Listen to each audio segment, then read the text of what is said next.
A chocolate chip pizza! Chocolate chip pizza!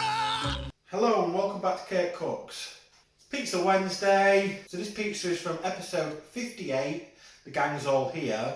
And the topping is chocolate chip. You can clearly see on the picture, let me just flash it up. That's not chocolate chips, that's chocolate chip cookies on a pizza. So I just saw the picture of the chocolate chip pizza. It literally looks like a tomato and cheese pizza. So some tomato sauce, some cheese, and some chocolate chip cookies. Now I have been trying to do these differently where possible, but I don't have to do this one differently. It literally just looks like chocolate chip cookies on a pizza. I don't have done a variation of this, maybe a cut off. I don't know. And that is our chocolate chip pizza ready to go in. Let's get this one stowed. And here we have our finished chocolate chip pizza.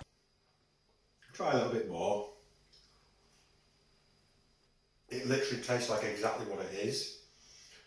Warm cookies on the cheese and tomato pizza. I mean, when you get a bite of the cookie, you don't really notice the cheese and tomato pizza. It's just like eating a weird warm cookie.